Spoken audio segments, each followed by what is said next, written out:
Welcome back. This is episode 87 of the Veterinary Business Video Show. In today's show we'll hear some advice about pet health plans and their contribution to practice income. We'll review the importance and attributes of a practice website, and we'll see two contrasting views about selling the benefits of veterinary advice. We'll see what's involved in managing a formal disciplinary meeting, and I'll offer you my quick business tip for this episode. I'm John Sheridan, and this is the show that helps practice owners, managers and clinicians just like you to build your successful practice into a great business.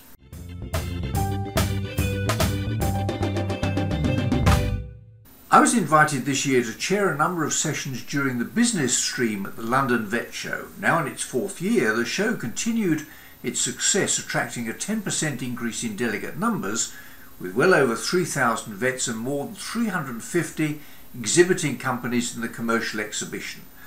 One of the sessions concerned pet health plans, in which pet owners pay a regular monthly fee to cover the basic wellness healthcare program appropriate for that specific practice and that specific client. It's not an insurance policy, but a wellness policy designed to cover one or more regular annual health checks and the practice's recommended vaccination, worming, flea control and other preventive measures.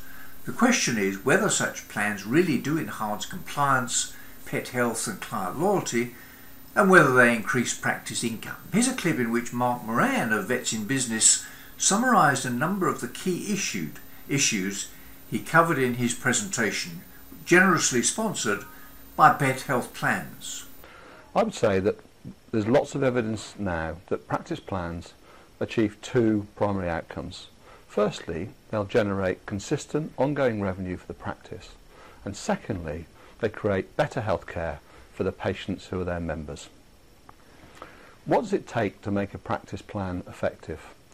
Well, my key measure is what percentage of your vaccinated patients are on your plan. What I've found from my experience is that for a typical practice, this equates to around 5% of their vaccinated pet population.